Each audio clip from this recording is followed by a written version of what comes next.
How's it going, everybody? MMA Lock of the Night here. Manpreet Jazz just reminding you guys that the tape index is available. Yes, we have the entire February schedule up for Bellator and UFC. So every time you want to sit down and get some researching done, just hit up the tape index and everything is a click away. Cut your browsing time way in half. Cut it down 95%. Everything is available. All you have to do is click tape index, bookmark that shit, and whenever you want to study, you're ready to go.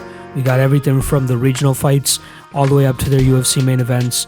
Everywhere that we could possibly scour over the web, we've done it to find you all the fights that you need to make an educated guess and bet on who you think is going to win the upcoming matchup and how. So make sure you guys check that out. It's on MMAplay365.com. Spend more time studying and less time browsing.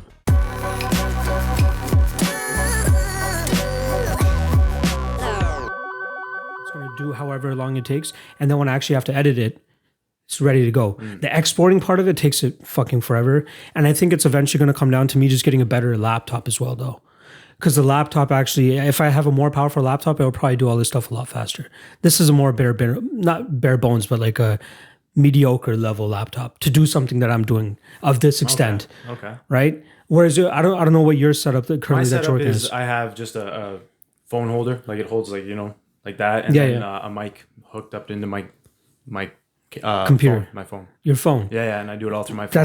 That's how it is with this. It's just a mixer that has everything. But I just send that file over, right, and then just cut it up and upload. The Lockcast ones I do from the other studio, that one's so easy because I don't edit. The only editing I do is I put the boxes in where it has the record and the odds. That's it. Everything else, I don't try to edit out, or I don't try to say, okay, I'm going to do this part first and then I'll edit it. I do everything one shot live. I don't like thinking about it too much. I just want to fucking get in there and just do it. And I do have there are some times where I'll have notes where I'll be like, okay, I want to make sure that I touch on this for a specific fighter when I'm talking about this matchup.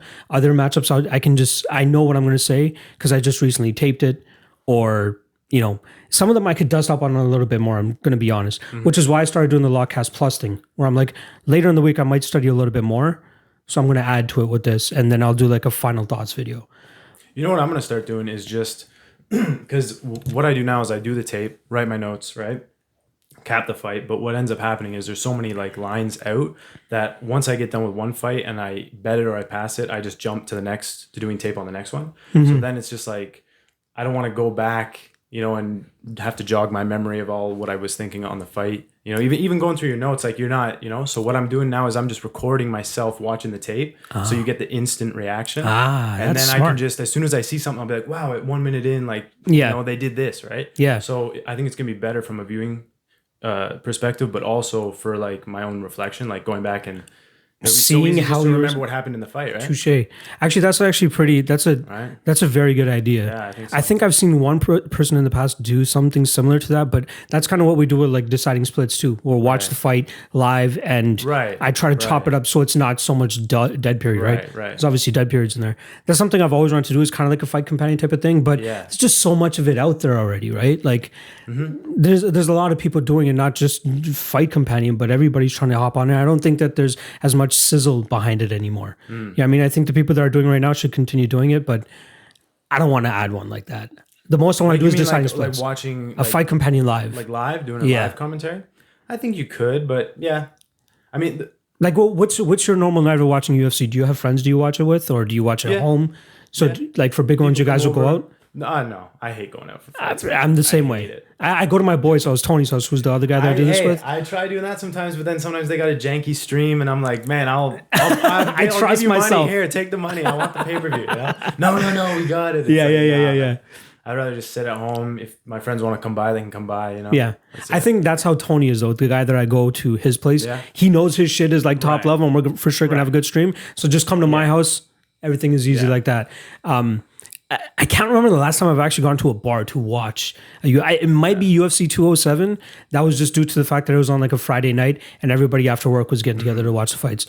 Other than that, like... I don't like it though, man. Like my neck's always hurting because I'm looking up. And it's like, you hear all these comments. Yeah. And it's just... The stupidity that surrounds people that watch fights. And fighting is the type of thing like one of the reasons it's great is because everyone can relate to it. Like everyone sees a punch land and goes like, "Oh, I feel like I want to punch somebody." But then you got a bunch of people who think they can punch somebody. I know. Been drinking, you know. Thankfully, I haven't been around too much of that. Like whenever I've gone to bars, thankfully nobody's like I shot like that. But like I could definitely see that happening. It happens at UFC events. Like I'm sure you've been to a couple of Toronto cards. Yeah. Right. Yeah. And you must have seen a fight or two in the crowd. I don't remember that. I was definitely I didn't see much anything from where I was. No.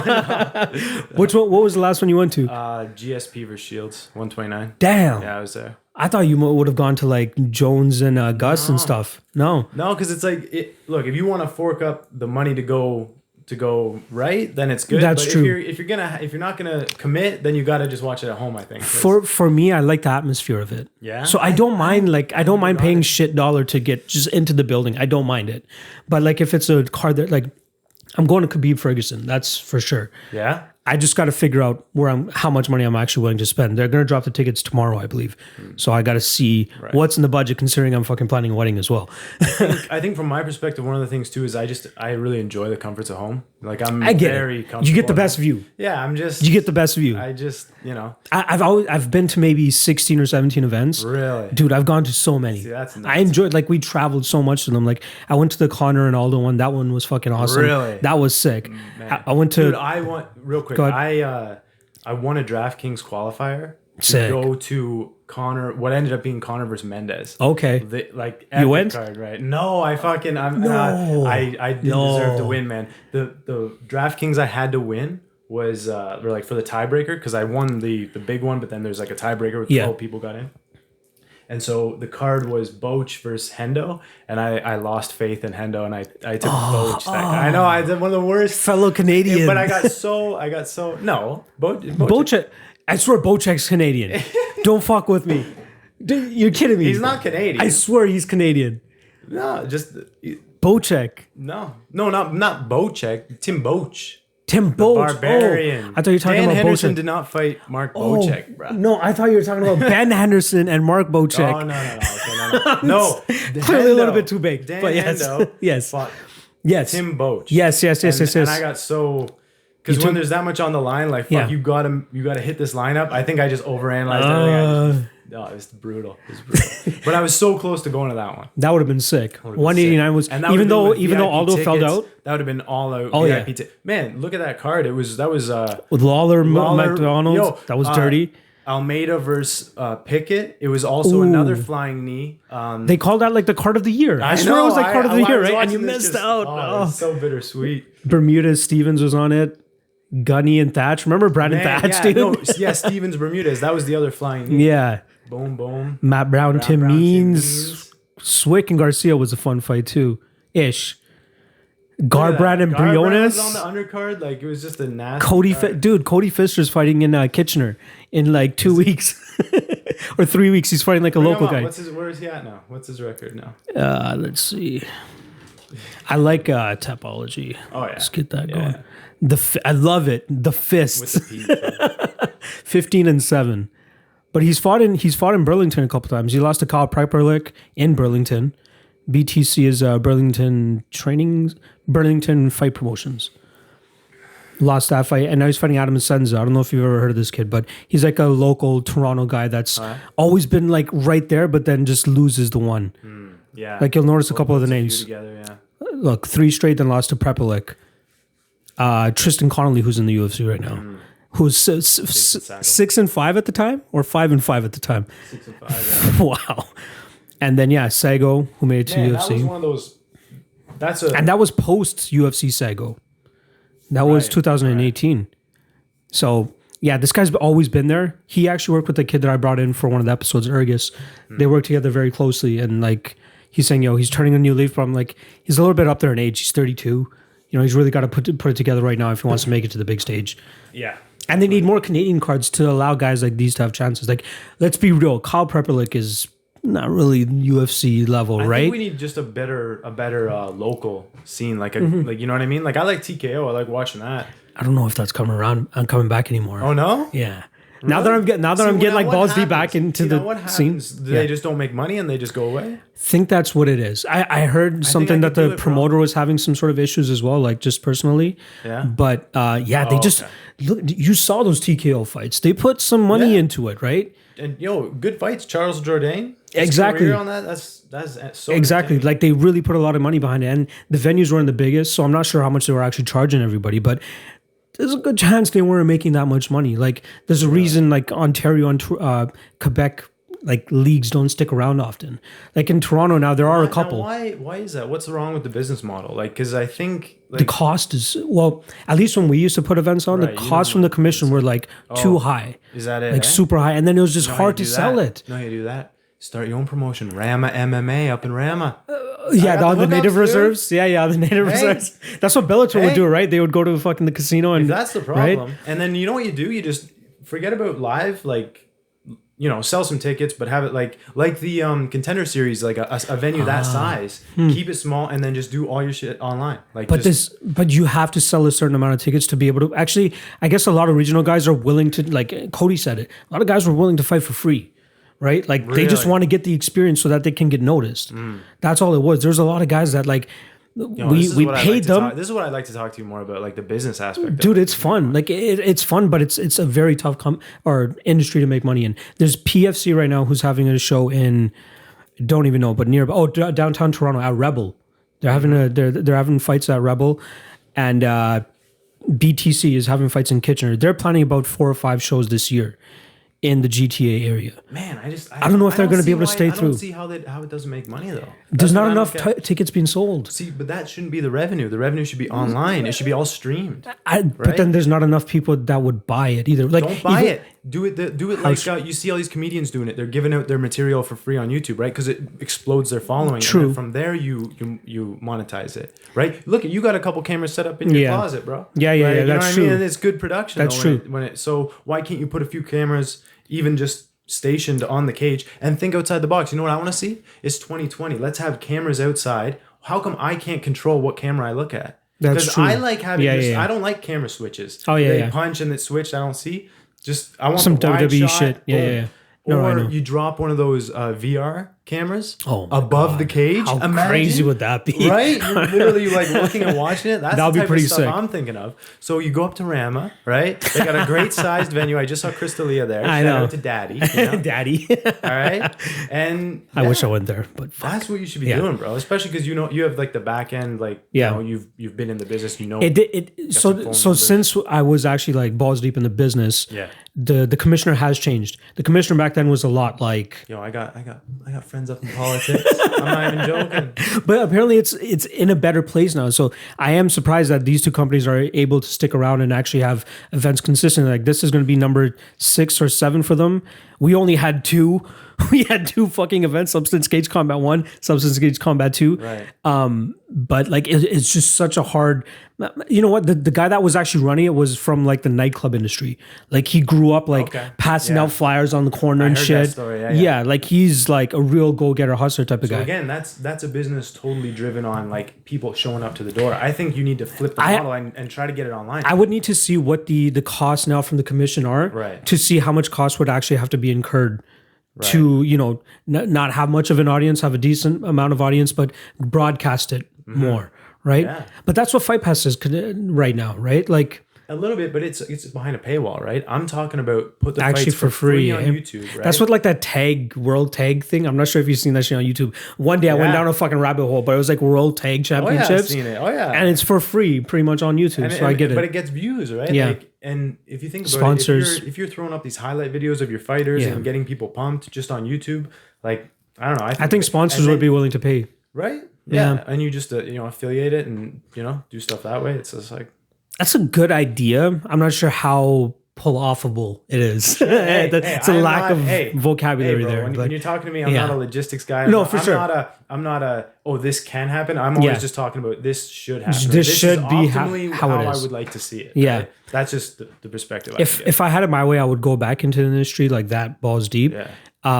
But I like what I'm kind of doing right now. Sure. Like I like to be able to control everything to like my 100%. Oh, of You know what I mean, course, like of course. it's just me. Like I literally hopped off the train, Lock of the Night Championships. took a shit, Dude, and Lock of you the ended Night- up in my house, and I didn't even take my headphones off. Lock of the Night Championships. Keep it on brand. It's all you, dude. That'd be sick.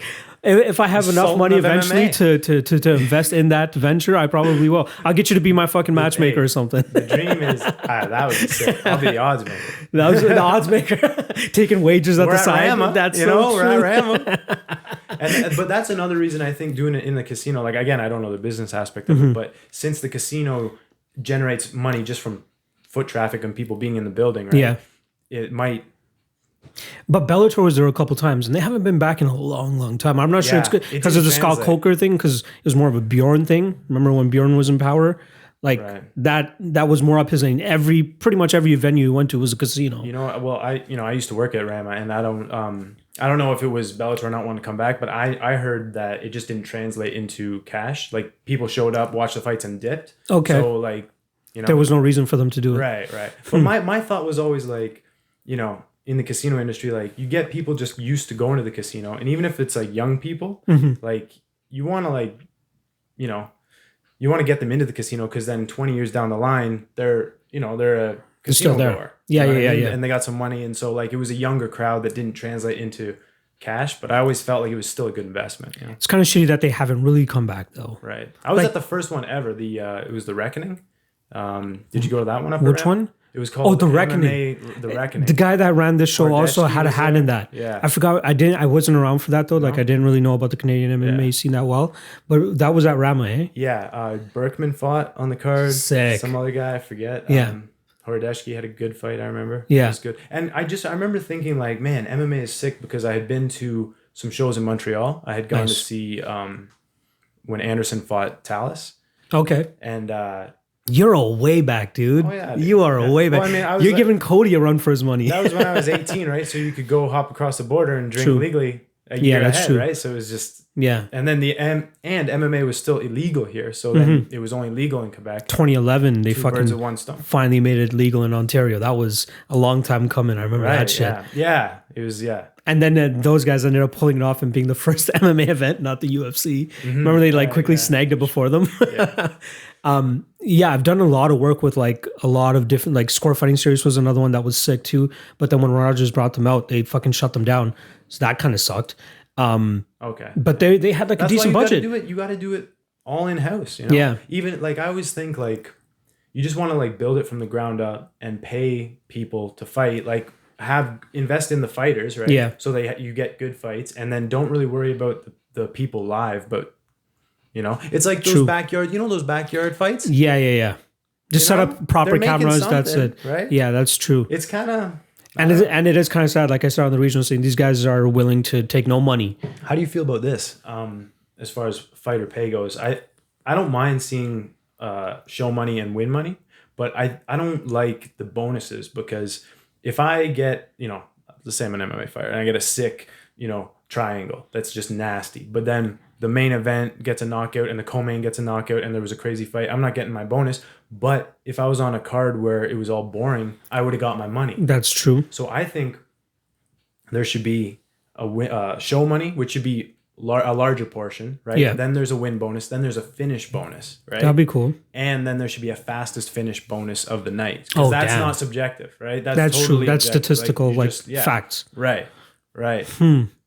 I wouldn't mind that. Right? I wouldn't mind that at all. I kind of think that Bellator might be doing something like that. Yeah. I have a feeling they have like obviously they have to put down like this is what Julia Budd made 350,000 whatever. Right. But if she got a finish, she probably would have got a little bit more of a bonus. But I don't think they put as much like the reported salaries that we get. I truly don't think that those are the final numbers in terms of even maybe. I'd say that would be 60% of what they're actually getting paid. Maybe even less than that. Actually, well, Connor is a completely different fucking like it was reported what 3 mil, right? Anyone with a pay-per-view bonus, right, gets a substantial. But I think that Bellator has those other little incentives. I feel like they'd be more open to it, which is why they're getting like base pays now. They're not getting a win bonus. No, Like Bader's getting like what 250,000 just straight, like no win bonus. It's not 250. That's what the UFC tries to pull off, right? I think that maybe in the next couple of years we're going to see a lot of guys try to hammer that out now, where they want a base pay, because I believe Connor's was a base pay as well too, 3 mil. Cowboy, yeah, that's right? More professional for sure. And the win bonus is weird too, because like I don't know if you. Like the win bonus shouldn't be half your pay, because you might go to a decision. It's a really competitive fight, you know, and or then the next night you just end somebody quick. Yeah. But you're on a stacked card, so you don't get a real bonus either. It's just like I've seen sometimes where they'll actually give the performance bonus to more people, but not give a fight of the night. Right. They did that at 246. I'm pretty sure. Yeah. Or like Connor and all of them, right? Right. I hope they change it, man. Like they really need to change the pay. That's how we're going to drive more talent to come to the sport too. Right. Right. That I'd say that's no worries. That's the main thing in terms of allowing more talent to come over here and want to come here. Are you really want to go get punched in the face for 10-10 on the biggest scale in the world? Dude, it's crazy. It's right? crazy, man. And then you have to pay out to your coaches. You got to pay out everything. To explain this to people, and they're like, "Oh, they get paid, and you're like, "Bro, look at a hockey player. Yeah, on the bench, rookie, $500,000 a year guaranteed. Easy, right? Easy for sure. Yeah, and that's because there's negotiating power. You know? And it's just like, how do you like the WSOF model, or sorry, the PFL model? I don't mind that. A big tournament for a big ass prize. I'm down My to question see that. is what their fight per fight pay is. Right. Because they don't really release those numbers, right? I haven't really seen anything. I haven't really looked for it. Like, how much are these guys legitimately getting paid other than the 1 mil that they could potentially win? I think even second place gets like, what, 500,000 or 250,000? They get a ridiculous amount as well. Yeah, second place gets something nice too. If it was $500,000, that's amazing. Maybe 250. I might be over exaggerating a bit, but it's probably 250. But I mean, for a big lion's share prize like that, like someone's got to be fighting for free at the bottom, right? Like, how much is Rory getting paid? Yeah, I don't know. You know what I mean? Like, he's going to start fighting in June. I think they start in June, right? But it's interesting seeing these fighters kind of like, because, you know, you're in the UFC, you're mixing it up, you don't have a lot of social media following, you're not making any noise, you're fighting tough fights, and then all of a sudden there's this $1 million, three fights you got to win? 3 fight, there's 2 regular season fights, and then the bracket? Then the bracket, yeah. Okay. So maybe in 5 fights total or something? Guys look over there and they're just like, man, and especially guys like Rory who are like, man, I could probably, if I show up, I could probably beat all these dudes, you know? Yeah. It's like, who's the guy on Frankie? Just said he's on the last fight of his deal. Could you imagine if he goes over to PFL, because he has that Ali rub anyway, right? Why not fight out the rest of your years trying to make that milli rather than knowing you're always going to fall up short? Like, who's he fighting next? Is he scheduled yet? He was supposed to be Sandhagen, but I don't think that's happening. I don't think they rescheduled him yet. But like, get that one fight over with and just hop over to fucking. Are you really going to make that much more in the UFC? Did I butcher his spelling? Yeah, I did. I feel like they rebooked him. Tapology is too picky with the spelling anyway. Yeah. Yeah. Let's see. 23-8-1, Frankie Edgar. Yeah, no, they just had the canceled belt with Sandhagen. That sucks. But then again, he did just get knocked out just over a month ago. He's the guy I was listening to him on Rogan. He was talking about. Like, I got to listen to that still. I haven't listened to it. One thing that was kind of concerning to me was he was saying, he's like, yeah, I've never been put out cold. So it's like he feels like he's okay because he hasn't been put out cold. And I'm always looking at that like, obviously getting put out cold is no good. But if you're taking shots, especially the way like BJ was in like those bad fights with Diaz and Rory, I think that's worse for you because it's so much like repetitive concussive blows. You may not say they're concussive because you didn't go out per se, but come on, Frankie, we know you're not that dumb. Like, you know it's taking damage on you. Right. It's so So why not fight out the last like 4 or 5 of your fights to potentially win $1 million, which he'll probably not get in the UFC anymore. Like, he's going to want to think that he's competitive. Let's be honest. 135 is a killer division right now. 145 is a really good division right now. Old man Edgar, you know, I don't think he can really cut it with the Sandhagen fight was going to be rough for him. Let's be real. What you're saying makes a lot of sense, but from what I think is Edgar is like a really just loyal guy, and he just wants to stay with the UFC. He's just like, I won't make waves. I just want to ride this out, you know.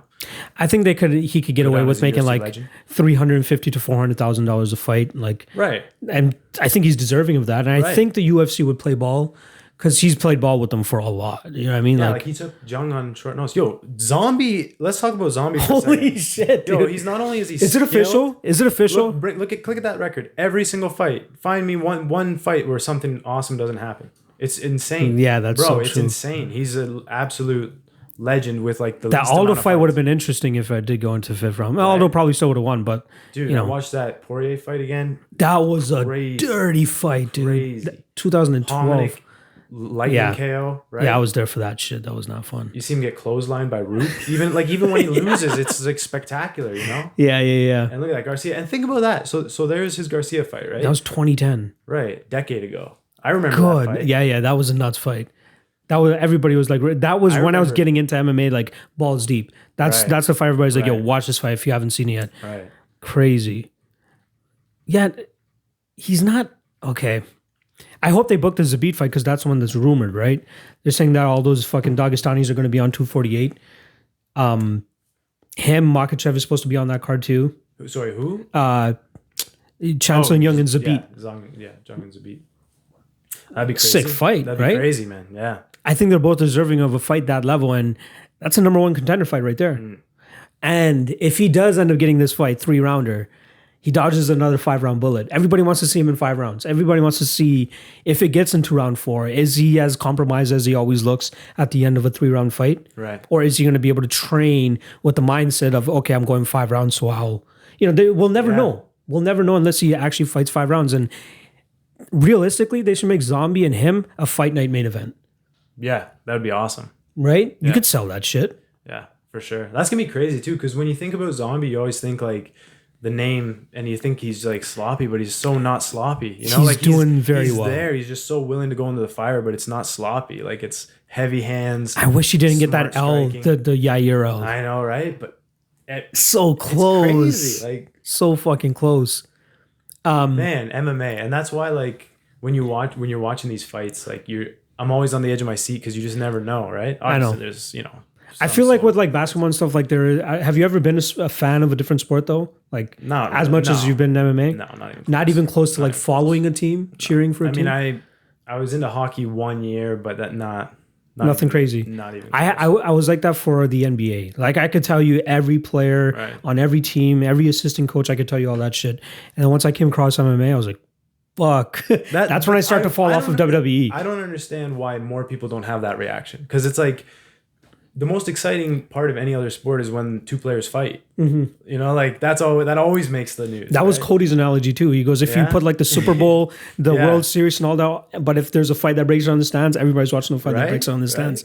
And it's just like there's you're playing these ball and stick sports, and they're the athleticism is insane. I know it's a deep skill level For and sure. comprehend, like I respect it I'm not shitting on those guys. athletically. Yeah. But then there's people fighting in a cage, like it's straight up, strips every artificial thing away, and you just Exactly. get to see the The competition. primal, Right. Like you're fighting for your life essentially. Right, You're fighting yeah. to stay conscious. That's what they feel like in there. But you know what I mean? Like even though they're not, it's not always like life and death, but they feel like that. Have you ever had that itch to compete at all? Yeah, definitely. I mean, I used to how put far- on gloves in the backyard and Okay.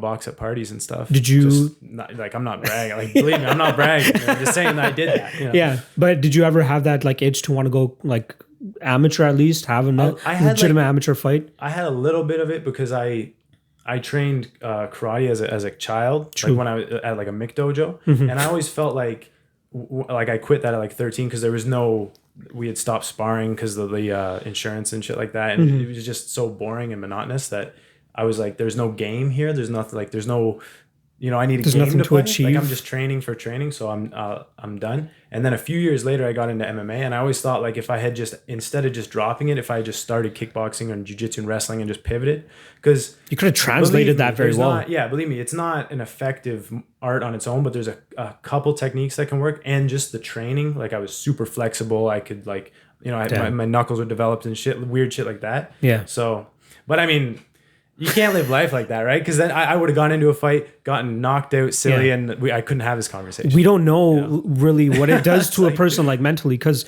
like I've seen so many guys on the regional scene that I believe had like star potential, but then after like 1 or 2 fights, It's just like, you know what? It's not for me. But like they show it all That's in why the when gym. you see the mindset in a guy like Tony Ferguson or Exactly. when you see that, that's what separates them. It's like this, this. That's why I believe that Urgus kid has. Like, I want you to go watch that interview. The kid's hilarious. Like, he was born in Albania and then came here, and now he just has like that European immigrant strength. And he wrestled all through high school, all through middle school, and now he's 11-0 total, 4-0 as a pro, 7-0 as an amateur. Just a bull. Like, he's gonna be a money train for us when he gets to like events that we can bet on, because he has cardio and he has wrestling, and he's relentless with it. He's just getting better and better. He's only 22. Yeah, and that's the thing. Like that, when I see that kid, I'm like, okay, that kid's gonna make it, because even like he battled adversity and he still came back and won the fight and just kept on wanting to chug on. Other guys, they just get to like, there's one of our guys, Hashmaster Wadi, had a draw, didn't fight for years after that. I thought he had like bare potential. Now he's back. He lost his pro debut, but I think he's slowly going to get back into the groove. Did you ever really grow up around the MMA scene to that extent? Or was it just strictly through just watching UFC or Bellator or Strike Force, whatever the fuck it was back then? Yeah, I just, I've always been interested in like fighting. I've always been drawn to it. And so I was watching like backyard fights on YouTube and shit like that, because I didn't grow up with a lot of like TV or cable access. So as soon as I was getting on YouTube, like that was one of the first things I started searching for, was like fights, right? Like 14, 15 years old. That's so savage, dude. Dude, I just love it, man. I remember once I was filling out a job application and it was just like one of these like, just mark the X and like hand it in. Yeah. And she scanned it through and I failed. And it's because there was a question that said, do you like watching people fight? And I went like, max, yes. Oh, wow. And that was a red flag. They didn't hire me. It was just for some grunt work job. That's jokes, dude. I was like, hey, I'm not going to lie to you. I love to watch people fight. But no, so I was watching just like Kimbo fights in the backyard. And then I got into some MMA highlight videos. And I had seen MMA like at my grandfather's house. Okay. But it was just a bad fight for a first experience. I was like, oh, this is just wrestling up against the cage. Like, do you remember what it was, or no escapes you? No idea. It was like Liddell era. It's like time and place. Like if you're at the perfect place at the perfect time, you're gonna get a really good fight, and you might get hooked on. Sparked. But you know what it was? Is I saw Anderson's highlight video, and I saw the elbow, and I was like, oh, that is like they dirty. can do that. Like, yeah. It's more than boxing. It's more than kickboxing. It's like that out. So yeah, that was like for me. It was actually Lesnar that brought me over from wrestling. That was the first. His debut was the first card I watched. Oh yeah, live, but that was the Herrig one, right? Wrestling. Yeah, Keith Herrig.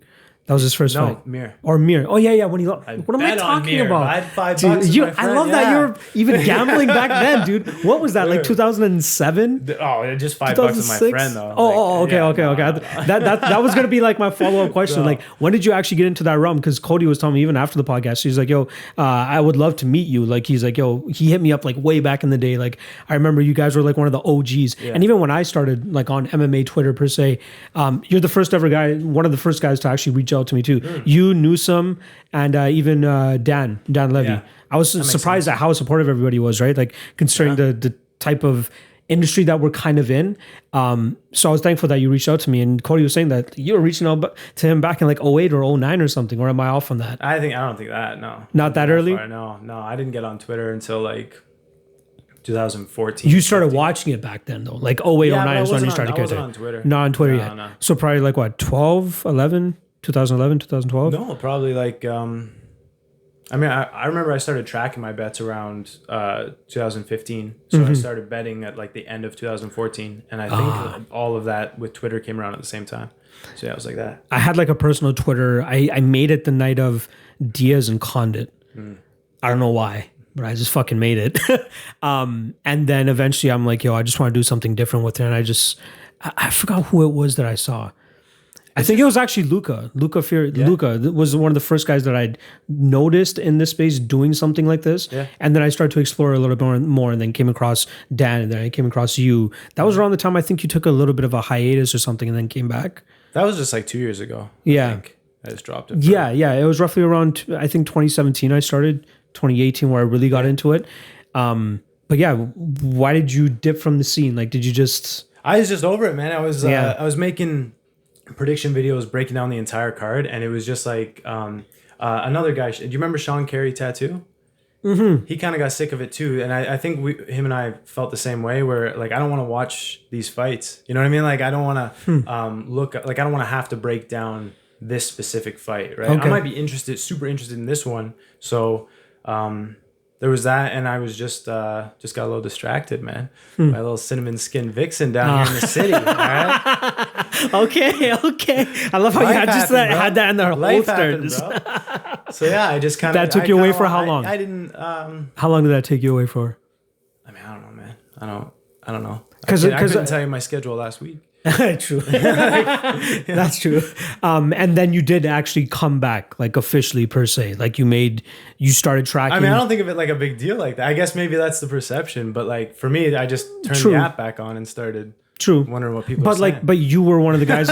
You were one of the guys in that like space though. That was like that had a mark in that, like a landmark. Like people knew you.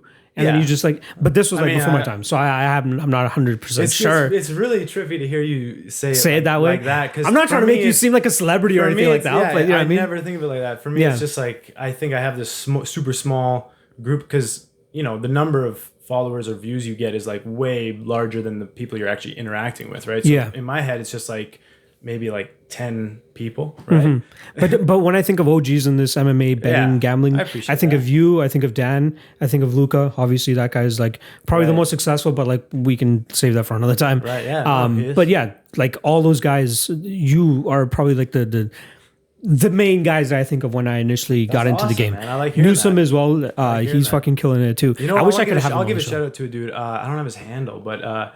Is King's MMA? He gambled or the Crown the King MMA. That's another thing I really appreciate about you, dude. You give these guys a lot of fucking shine, dude, just like you gave me shine when I fucking came in, right? Yeah. I fully appreciate it. Your forever. betting record went to shit. I know. Holy fuck, dude. Are you kidding me?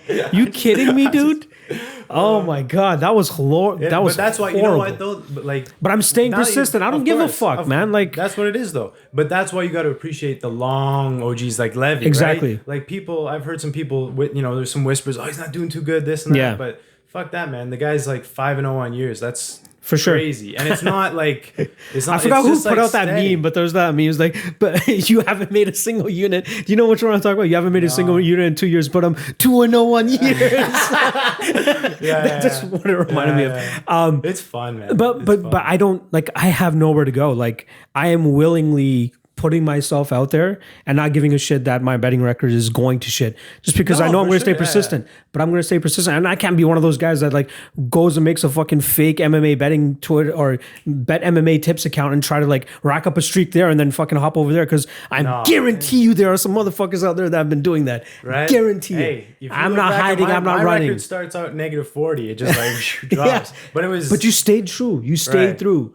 Like, and I was betting small units back in the day. Everybody's been having like there have been horrible runs for everybody, for sure. Right. No matter how long they last, but the people that actually stick true to it and stay around and show. That's why there's like this. If someone starts to get cocky or starts like jumps up and like starts, then everyone kind of like jumps on them and like, man, you got to the longevity. You stay humble in this game. The longevity is crucial because you can go on a streak for a little bit. Like I was hot for like the first year and a half, and then I just fell off a fucking cliff.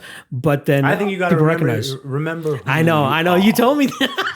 I felt like I was like reading Yoda's text when you fucking DM'd that to me. I'm like, dude, I appreciate the words of wisdom, obviously. No, for sure. I tried getting a little cute, you know what I mean? But like, think about this. Like, I wonder if you went back over the last year and if you could, honest hindsight, if you what would your record have been if you just put your lock of the night? That's it, and you just took one. But bet even that though, most consistent. no, that's the thing though. Even my lock of the night record has gone like it was roughly around the 68% range to 70% hit range. Yeah. Since that streak of like shit, it's gone down to like 63 or 62%. So it's definitely the lock. But the one thing the one thing I believe that I've thought about for like the last week or so is my violence bets. Like my fight doesn't go to decision and my unders.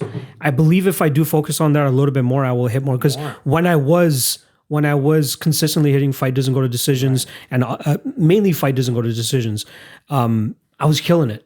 Like that was my first year to year and a half was more so violence bets. Right. And now I feel like over the last maybe 7 or 8 months, I've been trying to focus on the winning fighter. Like, who do I think for sure is going to win this matchup? Yeah. I need to be a little bit more diverse with my thinking. Like, but again, I stay true to what I am, lock of the night per se. I think most mocked word in gambling, but I don't give a fuck. You're into it, man. I don't give a fuck. Yeah, I think I think thinking about it just in percentages really just helps. You are very analytical like that, but this is coming from a guy that's been working at a casino for however many fucking years, right? 9 years, right? Like you see that side of it that most people probably don't. You know what I mean? Like you've been around it that much. Yeah, I appreciate that. Even I don't think I'm the best gambler out here, but I think I have a good understanding of. You have a better fight IQ, or not fight IQ, but you have a better gambling IQ than most. I'll put it that way. Just because of your experiences and how long you've been around the game too. Right. You've seen the ups, you've seen the downs. So like when you talk about you want to focus more on violence bets and less on picking the fighters just because you were doing better at the violence bets, it's kind of, I feel like it's dangerous to try to steer one way or the other, because then you're going to force a violence bet where you don't really see value, but you're like, oh, it's this kind of bet. Right. That's it has screwed me in one of the couple last events I had. There's one where I was going to have Aspen Lad as my lock of the night. And that night I chose the under 2.5 on Munoz and Arroyo. Because I was so sure in that shit. Like, I'm like, that's going to hit. So I went with the violence bet, and that fucked me. And there's another one the week before that fucked me too. I was going to pick James Krause. I picked a violence bet. The violence bet fucked me. So I get it. It does go both ways. I need to be more confident in like Krause and Aspen Lad for me were for sure lock of the night plays until like the day I, for some reason, decided to change my mind and placed a bet that same day. Not sure why that happened. I know what you mean. I know, right? Your mind can mess with you. The passes, dude. I think you have it in your bio or something. The passes hurt more than losses. I took it out. I just did it because it's. I don't. You know. People are gonna call me out on it like I'm serious. You know. No, it's true. People take Twitter way too seriously sometimes. You know. Dude, I hope you saw that part with Cody. Half kidding. Where Cody's like, I don't really talk. Like, I try not to reply to that. I'm the same, man. I'm the same exact way. The funny thing is, he did chirp back to somebody today. I'm not sure if you saw it. Yeah, he got into it somebody, but I get it. He's not around it as much, and I don't take it that seriously either. Like I try to do my best to say, okay, it's business to a certain aspect, but then I do have my boys and stuff too. Like I consider you as one of my boys. I consider Newsom like probably one of my closest boys because we've been doing business together now too, right? You're doing the tape index. Like I'm fucking loving to do that too. Tape index. Yeah, there we go. We got the RockstarZee approval right there. I get a free one. But when I really started off in the game though, it was me, him, Notorious Picks. I remember. Yeah, I know him. And Vegas Pete. Because Notorious Picks and Vegas Pete live close by each other. Dude, that's the other thing. If you change your profile, like if you change your picture, it's tough. Your name, man, it's tough. It's tough. Yeah, I don't know. That's why I just stick with the logo. I'm like, If people want to see my face, I have my fucking YouTube thing linked up there, right? But yeah, it was like the four of us, and that was really the crowd that really like got me set into it. We had a group called the Dagestani Born Russians because we just fucking loved betting on them. Yeah. And then you could imagine the disheartening feeling we had when we missed that on Live bet against Paul Craig, like with 1 second left. What a weird one too, right? I know. Like that. To me, where's the awareness, dude? But if I remember correctly, like the choke wasn't even on that long. It was like 13 seconds. At the 13 second, I'm pretty sure from what I remember, at 13 seconds, he throws it up. And then like really start squeezing with like 5 seconds left, and within 4 seconds, that's what I remember. Is like I just remember seeing it being such a short time where I felt like he's going for it. Right, it was there for a while, but like, you got to be expecting that though. And where's his awareness? I don't know. I don't want to say anything because I'm not a fighter. I get it. Don't you just wait to go out if it's like you're that close? That close. Don't you just? My only thing is like let's be real. No intelligent human being knowingly they have less than 10 seconds left would tap. He probably did not know. Okay, he must have thought he didn't know. Maybe he didn't hear the clap. Right. You gotta think any intelligent human being. He doesn't see the clock in the bottom right. Exactly. Yeah, we have that. We have that specific view, right? Yeah. That'd be sick. I love that you touched on the VR aspect that we could potentially get in MMA. Right. Have you seen the NBA try doing it too? Yes, that was pretty fucking cool, dude. So my only thing is recording when we were talking about that before. Yeah. Okay. I got this. But with the.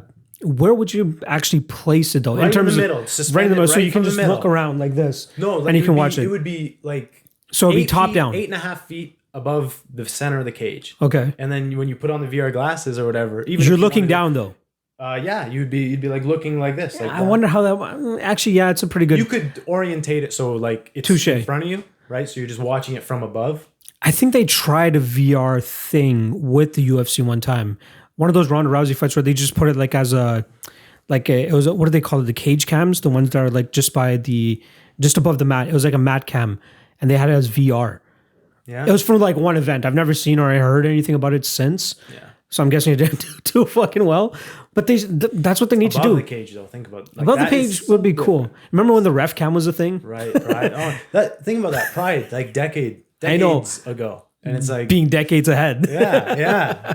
Who is it? PFL still does it, I think. Yeah. The ref cams. I like that. I want at least to be able to control the cameras. That to me is, I guess if it's a little because sometimes the people move and maybe they don't want you to catch certain things. But if you had just fixed cameras and then the person can viewer choose. can just switch, or have multiple camera angles. You should have that. You should have like broadcast option and then like manual option.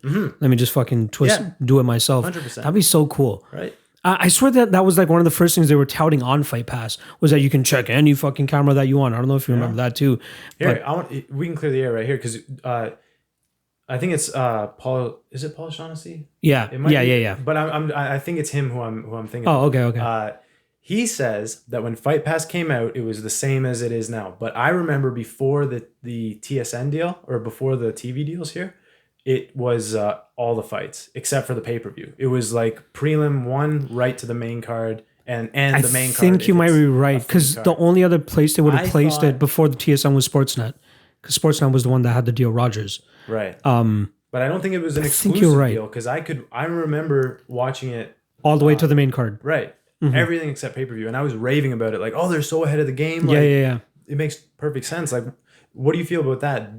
Don't you think like a direct streaming service that people pay for directly is better than going on TV? They should have a option for hardcore fans or whatever the fuck it is to be like, okay, give me every card. Fight Pass Premium. Yeah. Like I would personally, I would pay between $25 and $30 a month to get all the pay-per-view, everything.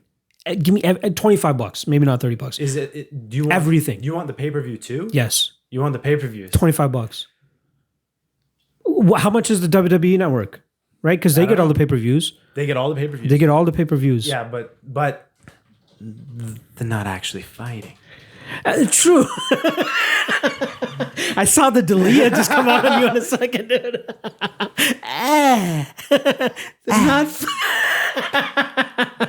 They're not fighting. $9.99 a month to get pay-per-views and everything, right? Yeah, how much is a WWE pay-per-view? It used to be. They don't do them as pay-per-view anymore. They only do it on the network. So before there is no that, pay-per-view. No, you have to do it through the network. Before it was like the regular like UFC $60 per event before WWE network. So like $25 is still a fucking steal. But you could pay in Canadian Tire money, Monopoly. Fuck you. Fighting, I give you fake money. You know what I mean? Yeah, though? I know. Like what is the price tag that you would pay to get pay-per-views like everything? For everything? To get everything. That $25 bucks, that right? sounds good, but how many pay-per-views do they do a year now? 12 or 13. So about one a month. So why would they do that? Because they are seeing the pay-per-view buys steadily drop, unless it's a Conor fight. All right, so then they could do all in. So like you want to hammer down your main fans. Yeah. They will all buy onto the 20 or $25 a month is what I'm saying. Right. Give me everything. Dude, before this latest update, I think I told you about it. I was able to watch everything on Fight Pass still, even after the TSN deal. Oh, really? There's a nice little way around it. Oh, I know. Yeah, right? There's your ways. But now they're actually picked up on it and they blocked it. It still works on my mobile and my tablet. So I can still do my magic and still get around to it. Yeah, but like the laptop, it doesn't seem to work that way. Yeah. But that's the best way to do it, man. Like like the ESPN Plus deal is cool and all, but I feel like it's kind of screwing them over. I just feel like because they're taking away from Fight Pass so much. Fight Pass, it's its own channel. You have so much on there. It's like one stop all, and then they can say plus all these other organizations. Exactly, like it's its own network, right? It doesn't make sense. And then you just advertise on TV, right? Or you put up programs like Ultimate Knockouts. Just put up the cream of the crop from like 2 or 3 years ago. Boom. I wish they would release. We'll never find out like actual numbers of how many Fight Pass subscribers there actually are. Like, I don't think they would have done the deal with ESPN Plus if they were killing it like WWE Network is.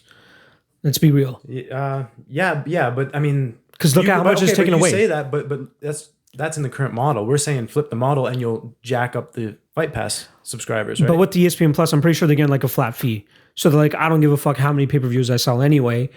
ESPN Plus is still giving us this amount of money. Okay. Right? Yeah. Unless it's a Conor fight, I'm sure there are other deals into it. Yeah, that's the back end. I don't know. Right? Can you remember anybody before Conor that really had an effect like him? Because me and you have been. I remember Liddell. Yeah, that was like right before my. I was seeing the drop off of Liddell. Right, I came in right after Liddell. Like I remember the big thing was Rampage was the only guy to beat him twice because Liddell was on the Revenge tour. Yeah. So, but I remember him being like he was like the face of the UFC. His fights were super exciting. His highlights were exciting. I used to listen to live audio wrestling. You remember live audio wrestling? I don't know if you ever used to listen to that back in the day. No. John Pollock and Wei Ting. You know John Pollock. I'm pretty certain. That sounds MMA Twitter. He would always do a wrestling show, but they would also cover UFC. And the main names I would always hear: Tito Ortiz, Chuck Liddell, Sean Shirk. Yeah. BJ Penn. Those were the four names I would always hear, but I wasn't watching MMA at that time. Dude, bring up Sean Shirk's record. You want to talk about an underrated record? You want to talk about an underrated record? I love how he hasn't really officially retired, right? 4 losses. He's never officially retired, but he's probably never going to fight again. Oh, it says retired. Okay, never mind. I think he has 4 losses, doesn't he? 4 losses. 4 losses. 4. 36 2 knockouts, 2 decisions. 36-4. Listen to who he lost to: Edgar, BJ Penn, George St. Pierre, Matt Hughes. Yeah. Damn. Think about that. Yeah, man. even after that first loss, he went 19-0-1. Right? Then how many is that? Up a bunch of Midwesterners. Like just running through the farm, running through the field. That's so true. Going farmhouse to Dude, farmhouse. Benji Radich. I barely remember Tiki Gosen when he was fighting. Carl Parisian. Manny Bambarian. Jeez, what a record, dude. Yeah, but this guy started fighting in what, 99? Yeah. 90. I was 8 years old. Yeah, man. We were 8 years old. Fuck. That's insane. And then Nick Diaz as well. He beat Nick Diaz in 06. The Evan Dunham fight, I remember that one because I called the split decision. Oh shit! I remember that. Dude, that card was horrible. That was the Mir and Krokop. Oh, hey, bring up that card because I have a fact before we see the card. I guarantee there's no knockout bonus given, even though. Oh yeah. Even though Mir knocked out Krokop with that shitty ass knee. They said now. Yeah. Now. Oh my god. A couple submissions. The bonuses. Make sure I'm right on that. Yeah, well, for sure you're right. Not awarded. What a slap in the face, dude! That was a horrible fight, though. And it had to be. Look, it went 14 minutes and 2 seconds of just staring at each other, right? Like they barely threw anything. Nobody remembers that fight. That was a horrible fight. That's crazy though. And that was after Ryan Bader versus Lil Nog. Mir should have got his money, man. Like that's back when it was knockout of the night, and he was the only knockout. I don't blame Dana. How did they get around that? I'm for the fighters and all that shit, but I don't blame Dana there. That, though? Like he wins it by default. True, but he didn't really win it. Let's be real. Is it a knee anybody's really talking about now? Okay, but what we were talking about before with the fastest finish bonus, I agree with that. I do agree with that. But this is the same concept because it's a knockout of the night bonus, and he's based the only knockout. Based on the manner. You tell me which knockout on there beat his. None, because there were no other You've been ones. lawyered. I know. But with the methodology that Dana White is bringing in to get awarding these awards, I can see why he didn't give it to Mir. And you know damn right that's true. But as technicality, I understand it. Technicality is the only knockout of the night. I get it. They should have at least they gave out 2 fight of the night bonuses. Okay. Do you have a little less sympathy? And so he actually gave out more money. And then look at back then it was $70K. Well, no, it wasn't just different. It was different every all the card. time. But I knew it was different all the time. But it's strange to see it $70K back then. You'd think it would be less back then. I don't ever remember them having it less than 50,000 even before they. Right. Well, I remember. Do you remember 40 to 30,000? Some were lower, and I remember that feeling. Dude, UFC 100K bonuses. Damn. Oh, so what did they even do? 124? They did 124,000 for every fighter. Really? Yeah, because that was like their biggest attended event till that moment. That was GSP cost check too. Wow. I'm pretty certain the bonuses were 100,000 each. Sorry, not 124. But they let the fucking fans vote for GSP or for the fight of the night. Really? And it should have been Sean Pearson and Matt Riddle. They went to a decision, but it was a fucking war. I don't know if you remember that fight. You can't let the fans vote. The fans voted and they voted for GSP cost check. Here, we're gonna. There's new bonuses. We want fastest finish bonus. Yep. We want the fan favorite bonus. The fans get to vote. I don't trust that one just as much as I wouldn't trust them doing this. Because they'll give it to the most popular. This is as well as this. So it's not taking away anything. I'm saying there should be more stuff, right? I want to see knockout of the night, submission of the night, fight of the night. It was nice when they had that. Night, fastest finish, and the fan favorite. Those 6 bonuses. There you go, UFC. By the way, Mark Bocek winning a submission of the night. Oh, wait, they gave out 2 submission of the nights. Oh, I'm just too baked right now. I'm sorry. They split it though. Yeah. They split the 50K. I was still thinking it was the other card where they didn't give Frank Mir the KO. This was a sick card too, though. Did you go to the? No, you went to 129. You said. Yes. I was gonna go to this one. I was so close. I went to 113 before this. That was fucking fun. Shogun Henderson. Shogun Machida. Sorry, Shogun Henderson. Shogun Henderson was probably the greatest fight of all time. But Shogun Machida was so great for me because I was a big Shogun fan. Right. Yeah. That was fucking sick. Have you traveled for a card? You've never traveled for a card. I went to Montreal. Okay, that's about it. Did we go for 2 of them? I think we did. You said Latest and Latest and Silva. Yeah. I know that one at least. Maybe another one. I'm too stoned too. No, I wish I went back then too. But 113 was a great introduction for me.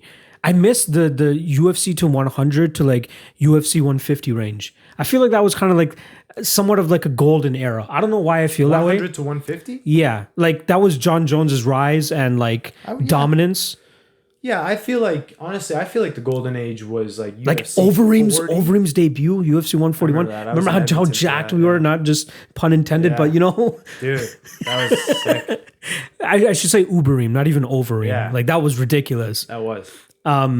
Yeah, there was a lot of there was the first time they went to Brazil, right? Silva versus Okami. Yeah, I guess you're right. Yeah, that was. I was into it then. I guess there's more of like a reverence for the parts you miss because I always think UFC like 40 to UFC 80 was the golden era, where it's like Tito and Chuck and Randy and Vitor and like. But you were really into it back then, right? Pride was going. No, I missed all this. So this was when I got into it. I was catching up watching all these fights. So I got in after it, but I became so addicted that I was going back and looking at stuff, right? I wish like I did Pride highlights and because imagine someone getting into the sport now. You're like, oh yeah, just play catch so up, much, bro. Right? That's something you could do as like an MMA history show, like going over like forgotten fighters. Right? Forgotten fighters. Ooh, that's a good idea. That'd be like, I always think Thiago Silva is one of those like forgotten fighters. Oh, I was talking about him with Fernando as well. He showed up for a couple of those fights on all the sauce and all the skill, and what you saw in there was just like a well-rounded, skilled, aggressive man. He was one of my favorite fighters just because like physically he looked like a fighter and like the mentality. He was mean. He was a gangster. Yeah. He was like one of the like first gangsters. Slapped Brandon Vera's nose off? off? My god, yeah, that was dirty, dude. Yeah. I was so sad when he lost the who was it? Machida beat him, and I think Evans beat him as well. Yeah, UFC 104, I think it was, whatever it was. But I was so fucking But I think he never UFC evolved. Really needs to pay these guys a decent amount and keep them on. We'll grab another beer. Sure, dude. I'm okay for now.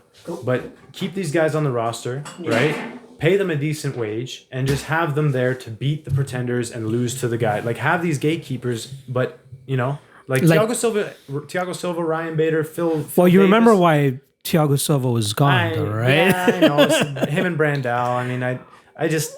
Well, like the whole like whatever cases they have against them and shit, right? So I understand why the UFC let go of them. I get it, but I mean, but they should keep guys like that around. Like they should keep Thiago Alves around. Why is he bare knuckle boxing? Right. They should because they didn't want to pay him enough. But you gotta. He's a bit of a different one because he was passed, but like guys like the 3 I mentioned, Davis, Bader, and Thiago, they could beat guys. They could sure definitely in the mix. Considering how thin light heavyweight is right now, they could use Phil Davis. They could use Ryan Bader. I know they'd be floating in on that top 10, top 5, like for a long time, making money. I think bonuses. I told this to Tony too, but I think that Bader could work out this contract with Bellator and then get back to the UFC. Yeah. Fight through this contract. You have 2 titles. And that makes sense too, because it makes sense to bring titles over, get a win streak, bring titles over. When you're out of the UFC, there's questions arise, right? Like that's why Hector Lombard came in and was making so much money out the gate.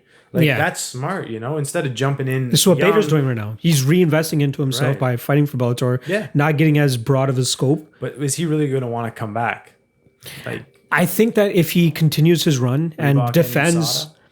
It's not a. It's Are a you tough going that style, route? Bro. You going the USADA route here? All things considered, like he if he's happy with his championship money, he likes dealing with Coker, right? It's easier, potentially competition. But you got to think that he if he believes in himself as much as I believe he does right now, he thinks he'll be able to make more money in the UFC due to the amount of exposure he could get. And I don't think it's going to translate, but you got to think a fighter in his position be like, yo, I'm double champ. I haven't lost since I've been in here, and for some reason my alarm is going off. Thankfully that doesn't get picked up in the mic. But you got to think that he's going to believe in himself to an extent to be like, all right, fuck Bellator. I know I got a cozy paycheck here every time I fight here, and I'm probably not fighting the best competition, but I could go to the UFC and get possible pay-per-view money. I could possibly get bigger sponsors and shit like that. I feel like that's the transition period that he's in right now. Like he's had 5 fights in Bellator right now. He's won all of them. Double champ. I think to answer these questions, you got to ask him, right? Like we can theorize. What do you think would be better if you were in his shoes? Say you go through and defend both belts 2 more times each. You know what I think? I think stay with Bellator? Stay with Bellator and start doing stuff in Risen, I think. Do those big Japanese shows. I wonder how much the pay bump is though. I just feel like it's gonna grow, and especially I just feel like right now it's bubbling. Like I think it's gonna explode over there. Because you got DJ, you got Kyoji over there, there's a lot of exciting fighters. You don't think so? I don't think it's going to catch that flame again. I think it's. Man, especially with the influence in China right now, with the UFC investing into China. Yeah, when it spreads that's there, true. then it's going to spread. You know what I mean? You know what? Actually, you do make a good point there. The UFC virus is going to spread. We infected everybody with that fucking UFC bug. You know what? You do make good points there. Actually, now that I'm thinking about it, I totally forgot about the UFC's involvement with making. I think they're doing a contender series for them as well. Yeah, they have a performance center out there. Right? They got Wiley doing their fucking thing. Yeah. They have a. How awesome is she? Eh? Xiaonan Yan as well is on the fucking come up too. Yeah. She was so close to getting tapped by Angela Hill. I'm sure you saw that watching the tape last couple weeks. Yeah. Remember the end of the first round, Yan and Hill? I don't remember that. She had her in a really deep triangle choke. I'll have to go back. But yeah, saved by the buzzer. Either way, she's a talent. Her against Zhang would be fucking huge. They could do that in fucking China somewhere, hopefully, when they allow us back into China. Yeah, but there's no real like male Chinese fighter though. There's Song Yudong, but come on. You think he's championship material? But I think he's the first, like he's the first of this new wave. Like we saw the first kind of guys from China come through and they weren't that good. So you could, they just weren't that good. They were like tough and athletic, but they didn't have it. But now that the sport has been exposed over there and people are, learning, like it takes a few years for it to like, for some kid to get inspired and then start training, right? So I think we're going to see a big wave out of there, man. It's good that they are investing in it though, because it is a big market for them. It's huge, man. They tried it in Mexico, didn't really take off. Like when they did Tough Latin America and all that stuff. I don't think it really succeeded to the extent that they wanted to. Rodriguez, right? I guess he's still on the cover up. He's still on the come up, I guess. So I guess their potential is yet to be fulfilled. But I think a lot of people are going into that thinking it was Kane. They thought it was going to be Kane. You say it didn't catch, but it's like you look at the difference before they did those Latin tough shows, and then afterwards we got a few gems out of it, and now it's who else though? Jose Quinones, he's in the UFC. I don't know, but what I'm saying is, it's like it's the same concept where you get Song Yudong from China, you get Yair Rodriguez from Mexico that inspire the next generation of guys coming through, and they see the UFC, they see the shows, they see the opportunity. This was like UFC 181-ish is when they went to Mexico City roughly for the first time. And that's when they took Cain Velasquez. Well, I think Cain got hurt. It was Mark Hunt and Fabricio Verdum. Right. But when they had Cain go down there, and he ended up losing, but I feel like they were trying to like ride on him to be the push into Mexico. That's like them putting me at the front runner to be the push into India. Right. It's not happening. They will see my Canadianism immediately, just as they see the American in Cain, right? So maybe Yair is the one that they actually need. He's had a good showing. They got Brandon Moreno. That kid's getting better. He's getting better. You know what? I wrote him off so early. I wish I bet him last time. I wrote him off. I was very close. That one really hurt. I had Askarov in the Moreno fight. Oh, yeah? I got lucky with that drop because that should have been a Moreno one. In that one. But yeah, and then I think you're talking about the Kai Kara-France fight, right? Yeah. Yeah, that was a great showing by him. Kai Kara-France seems to be a guy that's all. Did you see the odds they dropped for him today? No. Who's he fighting? He's fighting Tyson Nam. What would you what would you place the odds out there? It's tough without seeing them fight recently, but I'm not going to judge close you. To pick, like probably within minus 150 either side. What is it? Go out there and bet Tyson Nam because Tyson Nam is like plus 260. Really? That seems crazy. That seems a little crazy, right? Who did Tyson Nam fight last? He lost to somebody, but it wasn't bad. I feel like I took the shot on Tyson Nam last time because he was a huge favorite. I want to say Pettis, Sergio Pettis.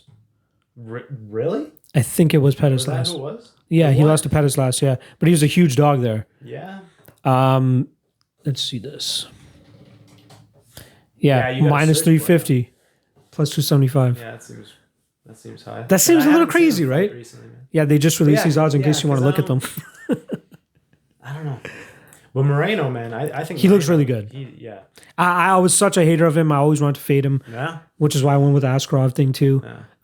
You would have got some good chances though, right? Earlier in the UFC. Sorry? You would have had some good chances to fade him earlier. Like Pettis was I did. a dog. I feel like I bet him. So I skipped that fight. I passed that fight. I feel like I should have bet Sergio there, but again, coulda, woulda, shoulda. I don't remember the other spots, but did you see these odds yet that came up for? I have not seen these. These are the Auckland card. Anything initially jump out at you? Who's on here? Yan Xiaonan minus 225 over Karolina Kovacevic. Goddamn. That sucks. There we go. Nothing really, to be honest with you. Nothing that. Nothing Shanna crazy. Dobson, Shanna Dobson opened as a plus 140 underdog to Priscilla Cachoeira. I don't know who Cachoeira is, but You know Cachoeira. She got fucking. Are you being sarcastic right now? No, click on her. Cachoeira's she got pummeled by Valentina Shevchenko and then never came back and then lost to Molly McCann last time around, I'm pretty sure. Okay. You know fucking. You act like Cachoeira. you don't know. You know Cachoeira. Everybody knows who Cachoeira is. Okay. You know who the fuck she is. Look at the odds. I know. Steamed against every time. And you think, look, and you say, she lost this fight. I think she lost this Carolina fight. She's lost every fight, and you think that this is somebody I would know. That just due speaks to her, volumes. just to her beating that she took from Valentina Shevchenko, because that was a huge moment for Shevchenko. This card's kind of thin now that I'm looking at it. I'm glad to see Brad Riddell back. What do you think of Felder in a 5-round? I haven't really dug into this one yet, but I'm super excited to actually get into it. Initial lean, I don't mind the plus money on Paul Felder. Initial lean. I was leaning Hooker first, and I was thinking it was pretty good because I feel like he can just dictate that range, like just outside of where Paul wants to be. He is slightly longer. Play that, and he shoots like straight shots. Paul Felder's not really like a knockout puncher either. So I don't think that Hooker really has to worry much about. But I see getting caught on the way out. Now this is interesting because I don't think you want to be a knockout puncher versus Hooker because Hooker has such a rubber chin that if you it's like when Conor fought Diaz, he rocks him a bunch, but it doesn't put him out, and now the power puncher's done, right? But if you're a guy like Felder who can just chip away at a guy like Hooker, who Hooker can take a lot of damage, but he's a guy who wears a lot of damage too, right? Like in the Barboza fight, he never goes out. That was insane. Beat up. Yeah, so that was a crazy fight. I think Hooker is going to be doing a lot of things to Paul, strikes from the outside and even elbows and tight knees and just long and awkward on him. But I think if Felder can survive, he might be the one winning at the end. You think he would take the decision? I don't know. Like he chips I away think enough? Hooker could wrap up the neck. Hooker could cut him up bad and they stop it. Lots of stuff could happen, right? But I think it's a perfect fight though, especially where they're at in both their careers. Oh yeah. And this is launched me into possibly a number one contender fight too. Just because they're on a bit of a run with each other. When you're thinking about this fight, you could also think about the Edson Barboza and Dan Hooker fight. Because we have Paul Felder, who's kind of technically a little bit up there with Barboza as well. He could probably put together a similar-ish game plan, maybe not as crazy leg kicks. He does have a mean leg kick, but it's not to the extent of an Edson Barboza. But I think he has the discipline and technique to be able to put on something like that. Like you saw when Felder, I bet on Felder last fight and controversial, but you saw the hardware when they... Was that the James Vick fight? Or which fight was Barboza. That was fuck. What am I talking about? 242. Yeah. But Paul's really good. If you just want to go shot for shot with him, he's one of the best, man. He will never break. He's so tough. And he takes damage really well. When guys hit him, they'll hit him hard, but he's right back there. You don't see him wobble too often. We see it in his commentary too, though. He is that type of guy. You can see it just through the way he talks that he has a hard nose, that grit. Yeah. He's fucking. I'm a big fan of him, and Dude, plus he's been money a money looks. Train too. I know He's been a money train. He was a pretty. What was his odds against Barboza? Do you recall that? Plus 150, I believe. Because that was relatively close, but it was definitely the dog there. Every time. Plus 135. Damn. Yeah. dog to Barb, dog to Vic, closed as a dog. He was the favorite versus Perry. I did take him there too. Yep. Probably should have required plus money. But yeah, and then he's good, man. Like, oh, he never fought Iaquinta. That's why I couldn't remember that, right? That was the one that got canned. oh yeah, because Iaquinta got to the main That event. was scary. But yeah, oh, look at Oliveira, dog. Stevie Ray, dog. Alessio Ricci. That's my dude right there. Yeah. Ricci. I took Felder inside the He main evented both of our SCC events, and he had a tasty little striking game. Very good Muay Thai, Yeah. but that was about it. Yeah. It was just very good. I wonder why Muay guys Thai. like that get in MMA. I don't know. I really don't know. But like he had a really good like support system around him, which allowed him to like he would always headline our shows because he would bring the biggest crowds. He's an Italian from Vaughan. Fucking Italy lives in Vaughan, so everybody would come and rally around him, right? But it was unfortunate, he went 0-2 in the UFC. That kind of hurt. I wanted to see him at least get one victory. Yeah, dude, Paul Felder's been killing it. There is other odds that just dropped. Let's look at this.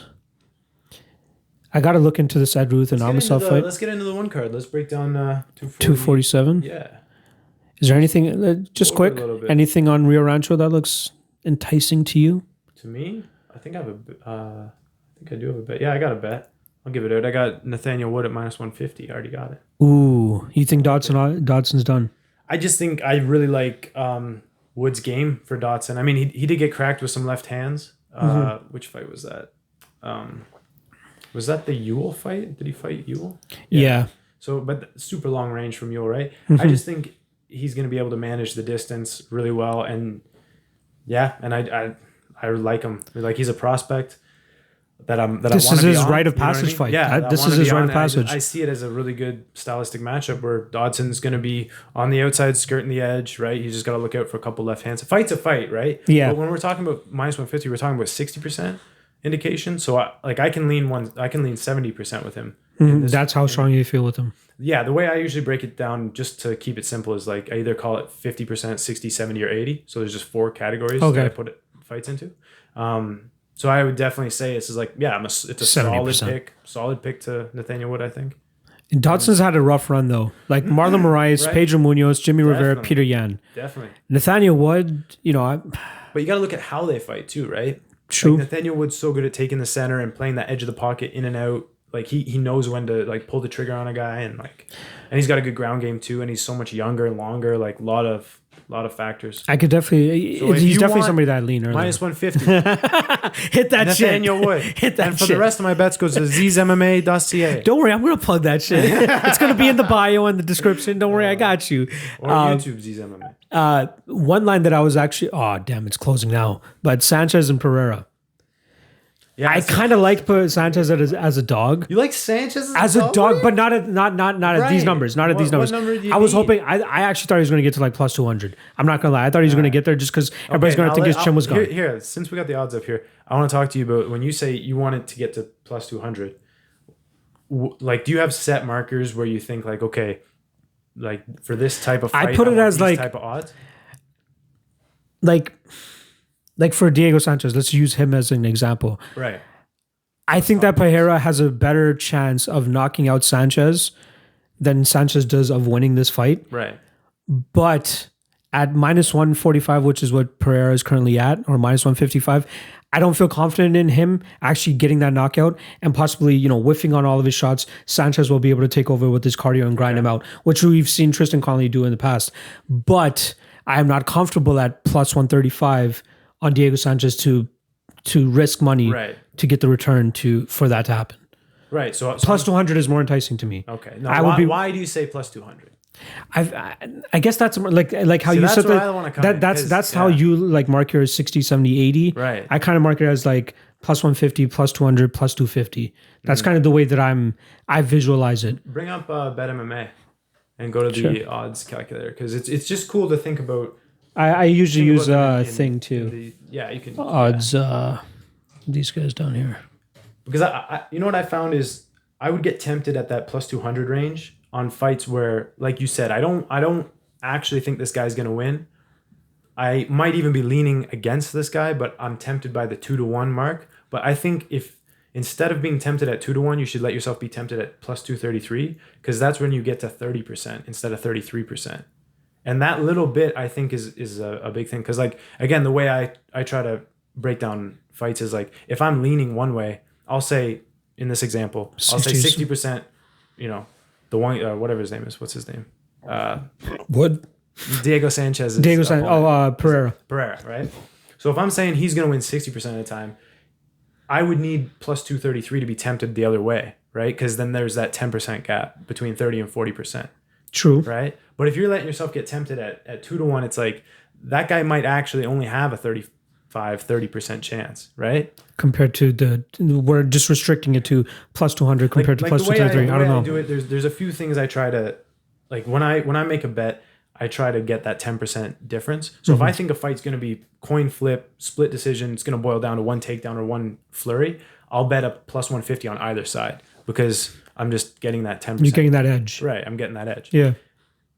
So to go against someone who I'm leaning against, I would need plus 233. And then really you want further. You want like plus 400. Just another example, Diego Sanchez when he fought Mickey Gall. I feel like I kind of fucked up on that one because I set my limit at plus 300. I'm like, give me plus 300, then I'll bet on Diego Sanchez. But like people are hitting Matt like plus 260. It got down to plus 240 or something like that. And then obviously he came out with the victory. Pretty much the way that I thought he would have. Right. But again, we can always say that in hindsight. Right. And this one, I think he's going to have a harder time staying away from the weird power of Pereira than he did to stay away from the submissions of Mickey Gall. Right.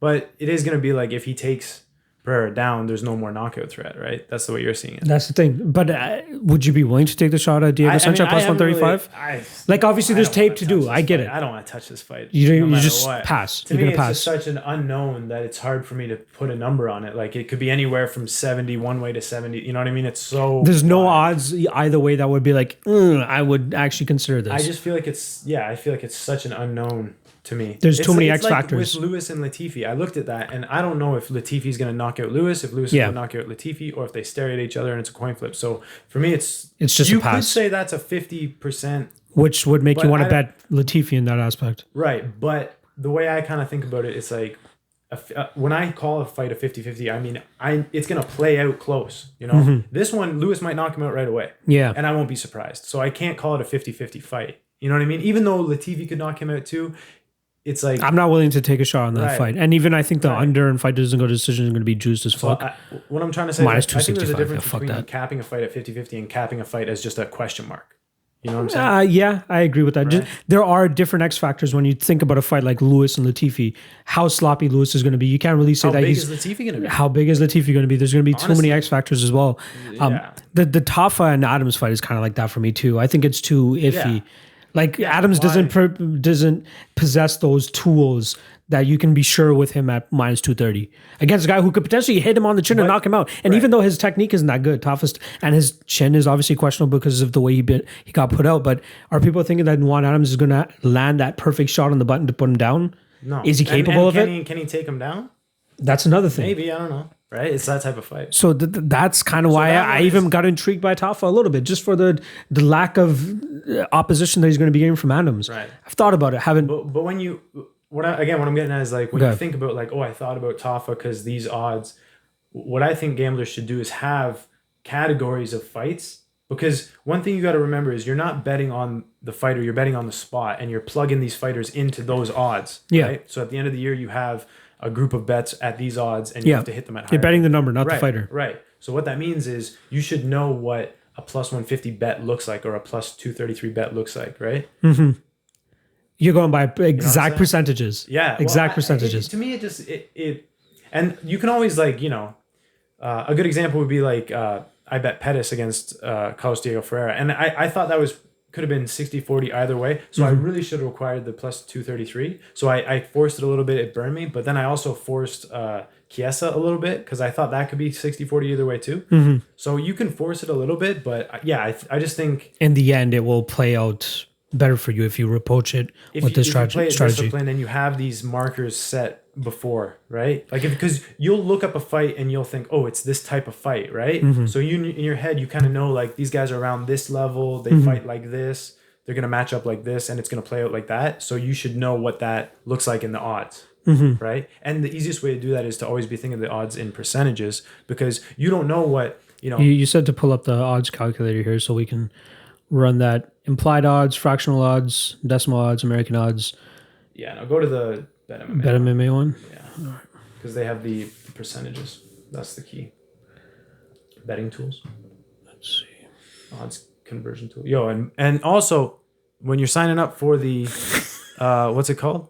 The tape index. Tape index. You sign up for your BetMMA yes. VIP package. It's ridiculous how many people are actually not on BetMMA. That I've gotten out of the little bit of the MMA Twitter world and gotten into like just betting world. Yeah. And there's a lot of people that make MMA bets and don't use BetMMA. Man, this is the tried and true version. So for real, yeah. Probability. So we'll go to the probability and just type in 30, because this is basically hit enter. Plus 233. Right. So you're plus 233. So plus 400 is your 20%. This is just the marks I use. At plus 400, you can start to take some really crazy risks. Like you see guys come in that you might not think can win the fight. Like Tristan Connolly was better than plus 400. Impa Kasanganay on Contender Series plus 400. It's just a crazy number that is profitable long term. It's not a crazy big profitable. But you have to give that guy enough confidence too, though. You can throw some darts at plus 400, I think, for sure. But here at plus 233, I think that's the range you should require for those Diego Sanchez type bets, where you're like, because you can't honestly sit here and tell me that you're going to lean Diego to win the fight, right?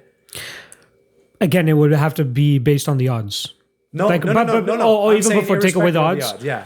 I would say that Pereira is probably going to knock him out. Right. So so in my mind, that means you have to give Diego at most 40%, because you're saying 60% Pereira, right? And for me, when I require that 10% edge, that gets me to plus 233, because it's 30% indication. Right? That's just how I work it out in my head. Now, that doesn't mean the expected value is the same. That does not mean the expected value is the same. Yeah. Right? Just because you have a 10% edge in the odds doesn't mean that. But I like the 10% edge because I'm also factoring in the fact that I might be wrong, right? I'm going to be wrong on some of these where I cap the fight, right? So that's where you said it, plus 155, plus 233.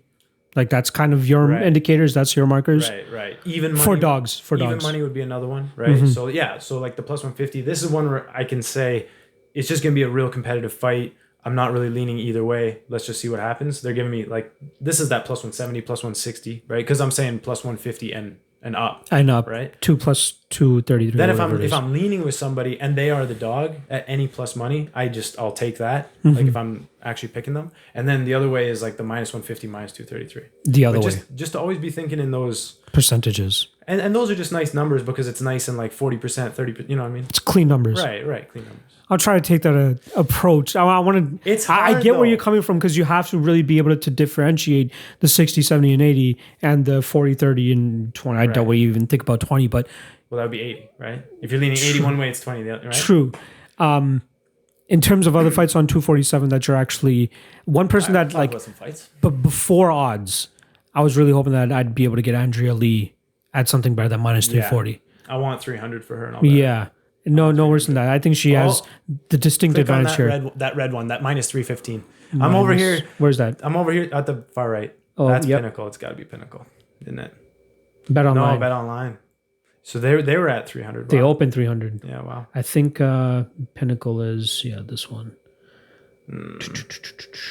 Whoop, minus 339. Opened at minus 345. Yeah.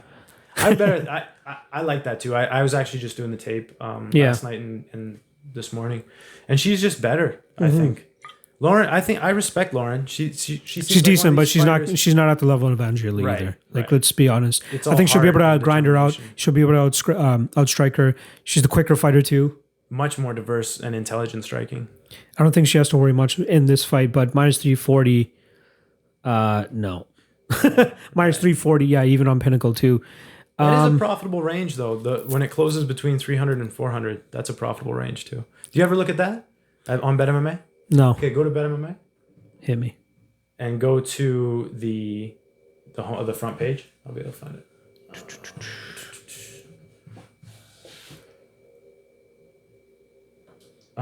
Where is it? Go up to the top. Oh, MMA stats. That's the one. There we go. That's the tab. MMA stats, and then go to underdogs versus favorites. I did a video on this. -3. Thanks for watching my YouTube No. channel. Actually, Thanks no, for wait. watching my YouTube I channel, do remember this shit. Man-Free. Shut up. Yeah, so scroll down. Yeah. This is where you can really see like, and this is just all the way down, but this is where you can see like just historically where the value has been at. Honestly, this site is so sick. I wish I had been tracking on this the entire time. But look at that. You got that big 5%, beating the odds by 5%. That's between -300 and -400. Wow. Yeah. And then you see again the underdogs from +100 to +186. All that's profitable. +100. If you had just blanket bet, Oh, true. Yeah, you're right. right? God damn. So it kind of shows you where to target and where. But how is that? How long term? Like you can't be long term profit betting -300 to -400 consistently like if that. you had done the last 5,400. But what was the fights, ROI right there? Look at the bottom number there, 27 and 27. Those are the fights, man. Oh shit. Think about that. So Yeah, over right. 5,000 fights, you'd have made 180 units betting between -300 -400. That's fucking. You would have made 420. Sorry, hang on, not 400. Was that Those are square. 18 units. My bad. Apparently, those are square bets according to the social norm.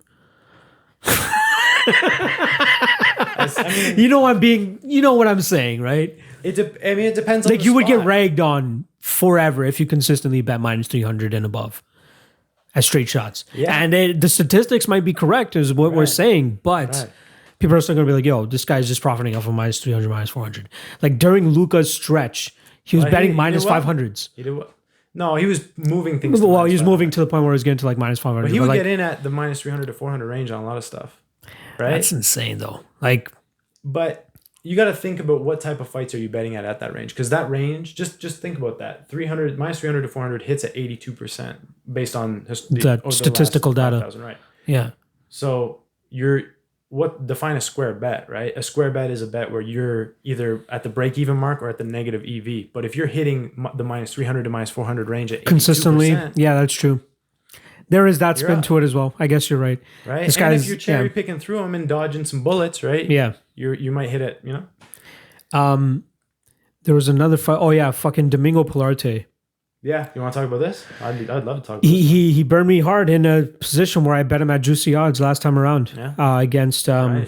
the fucked me fight. The guy that just lost to Montel And Jackson. that's why I always want the 10%, because that Yeah. guy looked way better in that fight than he had his fight before. Yeah. So you don't know when this guy's going to show up, right? Like, Exactly. That one was a weird one. That's why I like in MMA to have that big 10% gap, right? Some guys Just to be sports sure. operate on smaller ones, but so I actually like Journey Newsome. I took a shot, man. Oh, I'll give out nice. Another free pick here. Dropping gems. Dude, he's at a severe height disadvantage. There's a lot of range, and Pilarte is a southpaw, so he can accentuate that range. But he really has a bad habit of dropping his right hand. He got dropped in Contender Series. Exactly. Oh, yeah, because of he was that. hurt before he And actually won that Newsome fight. Has a nasty left hook, like a really good boxer, hands up, boom, just check hook. It's so I think it's an opening that I'm seeing really clearly, and belts don't matter in MMA. Maybe Pilarte is a better grappler, but it's a brown belt versus a purple belt. Just for what it is. And what I saw in Newsome was he got out of some bad positions versus Ricardo Ramos. He ate nasty spinning elbows versus Ricardo Ramos. He didn't get tired in that fight. It was on short notice. And Ramos is now fighting at 145. Yeah. I think, and Ramos is a young guy, right? Pilarte is, I believe they're both 30. So I know Pilarte's 30, and he's a dude who it looks like he's sucking too much weight. I'm not. He is. I don't know. Yeah, he's thick. I don't for want sure. And I want to try to really be clear about like not disrespecting fighters when you break them down and stuff, because it's hard not to. Yeah. Because we are just trying to find out who's going to lose a fight, right? We don't mean it with ill intent. Come But on. look, he might. Right, of course. So he's 30. And he's a 6-foot bantamweight at 30 years old. I think he's growing out of that frame. He dropped his right hand. I don't think he has a huge advantage on the ground. And Interesting. Journey Newsome is a guy I like when what we talked about, like when you look into the guy's eyes and you see like the Tony Ferguson. Yeah. He's got a little bit of that, I think. He's got a little bit of that. I got to dust up on Newsom for sure. He could It's been a while definitely- since I've saw anything on him. He could definitely lose this fight the same way Darko lost for me last week, but it's one of these positions where I know I'm sending a good soldier in there with plus money versus a guy who I'm doubting and who I see holes in. So You know, Pilardi can prove me wrong and take my money. You know, that's For sure. That's the beautiful thing about this game. You know, But you're willing to take the risk here. Yeah. I'll send Newsom in there. Ewell and Martinez is one that I really want to get into as well because, or at least study. I haven't been able to study it yet, but it's interesting, right? Plus money Martinez is intriguing. Definitely. Right? Definitely. Like Ewell has kind of like he had the Barao fight, but I think everybody was overvaluing him after that just because he beat fucking Barao, right? Right. But with Martinez, he's been looking crisp. His hands look nice. His jiu-jitsu is probably the best out of anything. Tough fight. Yeah. I think they're both pretty low level, man. Jiu-jitsu. You don't give... Well, yeah, I would give Martinez the edge in the jiu-jitsu. Right, yeah. We can say that, yeah. Especially he's the younger guy. Ewell is going to be the quicker one. I would say he has the speed. And longer. One thing is they're both southpaws, so Martinez will be able to attack the outside leg, and I think he will really effectively because he's much better. I don't know about... Yeah, I'll say better kicks. Like I think his overall striking game is better. Ewell's hands are nice. Like his 1-2 just... Right down the middle, his power straight. He really fucking ridiculous. He really requires that distance, though. You think Martinez is not going to give it up? I think that's what I'm worried about. Is it's an interesting dynamic because typically you'd want a guy to pressure into Ewell and take away his range, right? Yeah. But what I'm seeing is Ewell might be able to box Martinez from the outside, but Martinez is going to be throwing kicks, so he's going to be hitting body kicks, leg kicks, and so that edge of the pocket range. When you want to box with a guy, you're in kicking range for him too. So it's like I kind of. This kind of reminds me of Carl Roberson's last fight versus that Russian guy who came over. Kopylov, was that it? Roman Kopylov? Roman was probably the better. Like Roman wanted to box, but he was a southpaw. That leg was open, and he didn't have the better kicking game. So just kept eating him. I could see Martinez being a good bet. Yeah, I could. This is but this is one of those fights that I think might play out close. And I mean, I've heard people break down the striking numbers, like landed per minute, etc. But I think they're a little bit skewed because Ewell has spent a lot of time on his back. Yeah. So if Martinez doesn't put him there, I don't know if he's going to have the higher striking numbers. Yeah. Right. Actually, you did bring up something that I really want to dig into. How important do you actually think statistics in MMA are important? It's just me. I don't really look into them a lot for that reason, because like you might have a lot of cage experience. Like this is a perfect example. Like if Ewell has spent half his cage time on the bottom when he was on the bottom with Wood, and I think his strikes per minute are definitely going to right. It's not like affected. He's there standing the whole time. The one thing I like so much about MMA is what I like about it is like each fight's a unique equation. In my opinion, where for sure you might have stats on how they fought other people, but you don't have stats on how they fight this person. Exactly. Now, I'm not saying you shouldn't use them, or like if you're using them and you're they can be useful in a certain in a certain aspect, and the percentages not so much. The Curtis Blades ridiculous 45 takedowns on 70 whatever attempts, 17 of those or whatever were fucking Mark Hunt, and it just depends on the opponent, right? It's skewed in that aspect. Right. If you can give me statistics based on the trait of a fighter, right? Like when he fights a southpaw, he lands this. When he fights wrestlers, he has this much amount of takedown defense. I think we find more about that in the tape from just watching and writing down. You can't really like base it on statistics though, right? But they are they're all you have. People use them effectively. It's subjective though. It depends on the matchup. Depends on what you're looking at. A wrestler against a striker. Blah blah blah. Level competition. Let's get back to the card though. I've always been a fan of Mirsad Bektik and have wanted to bet him in the past, but the cliff that he seems to have fallen off recently is making me even skeptical against Dan Ige here. Yeah, I think because Ige looks good. Ige's a good soldier. He's what you call a good soldier, man. I love that you call them that now. That's just something you've taken on for the last month or so. Hey, some of them may die, but that's a risk I'm willing to take. All right. You and Cody are like that similar just because of that aspect. You guys have that savagery when it comes to MMA. Well, it's just I mean, like you said, I'm an OG. I've been here like 5 years. I've just seen guys go in, guys go out. I've been fixated on this guy's gonna win for sure. I can't It's you're just sending guys in. They're coming back with money sometimes, and you end up with more money at the end of the year. That's it. But yeah, so Ige, I really like Ige's boxing. I like his ground game. I like who he's around, his community. Yeah, he's been training with the same guys for a long time, high level guys, and the fight that Mirsad brings, like he's going to be trying to play that, that TriStar-esque like crisp striking game, right? I don't think that's good versus Ige because Ige has better hardware and he's really good at like timing shots and punches. I see Ige. I took a shot, man. I took a shot. Just dropping gems out here. I can't hide it's it. tough. Right? It's tough for Bektik though. Like to make a case for him based on how we've seen him recently. I think it's going to come down to his cardio and gas thing. That's what it's always been in his losses. And I think that Ige could stick around on the feet long enough. But he can knock him out too. Exactly. Right. That's the thing. So, there are too many red flags on Bektik, and he's kind of outworn that hype train label that we've given him, which is why we're getting him at such close odds now. If this was maybe 3 years ago, it would probably be minus 300 Bektik, right? Let's be honest. I remember watching Ige and Arce come in. That was sick. That was a sick fight. Through the Contender Series. I think you're correct in that too. And yeah, they fought each other, and I remember I sat back that one. I'm pretty sure, and I just said like both these guys are gonna do well. You know? Like looking over the card, it's tough for me to be like I have a legit like lock of the night play that I want to make. Like it's very tough. I'll make it for you. You said Andrea Lee. That's the first person that I thought of, but read the I want to see. I want to see like where that line actually goes, but it's hard for me to see. And when I look at line movement, the first thing I try to think of is, what is the person that's wanting to bet the underdog thinking? How are they seeing that this fight could potentially go? Right? I don't see anything how Lauren Murphy can fucking win this fight. I have a hard enough time understanding my own brain. Man. You're trying to. But it's hard for me to be like, okay, more people are obviously going to bet on Andrea Lee, so the line's only going to get worse. There is no real path to victory for Lauren Murphy here. I don't see it. I don't see how anybody else can see it. What do you cap Lauren Murphy at? 80%? You said no path. So you must say 90%. Here's another thing. I would, if I'm capping a fight, I will always give somebody 10%. Banana peel, craziness, right? Yeah. So the cap is 90, but that means the person I can't see a path. So 80 is realistically the most I give, just because I go by the 10% gaps. Yeah. So I could call Andrea Lee 80% though, honestly. Like you would bet her minus 400.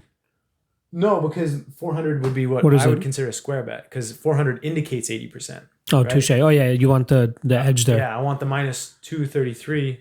No, well, yeah, minus 233, which would be 70%. But I've been thinking you could get that up to 300, I think. You could justify. I pass on a lot of winning 300s, right? And I'm kind of curious, like, when I used to parlay back in the day a lot more, I'd do like 3-leg parlays. Yeah. I would throw a couple of those in, and the first couple of years I made money off parlays, and I wanted to get away from parlays, but then I didn't want to bet these juice favorites straight, right? But when you think about it, there's nothing wrong with picking up. It depends on who the minus 300s are, though. And also that's the main thing. And also I flat bet now, and I really like that. I like flat betting and then making quarterly adjustments. So if I bet on a big favorite, I'm not risking more money. I just stand to win much less money. But the thought process is easy money is small money, right? True. Rather than just risking, like, I think you're doing just one unit, right? Like that's all you're doing now, right? Just straight 1 units. 1.1 now. 1.1. 110. And then every quarter I'm going to adjust. So hopefully you just see it keep ratcheting up and flat betting and consistently. Okay.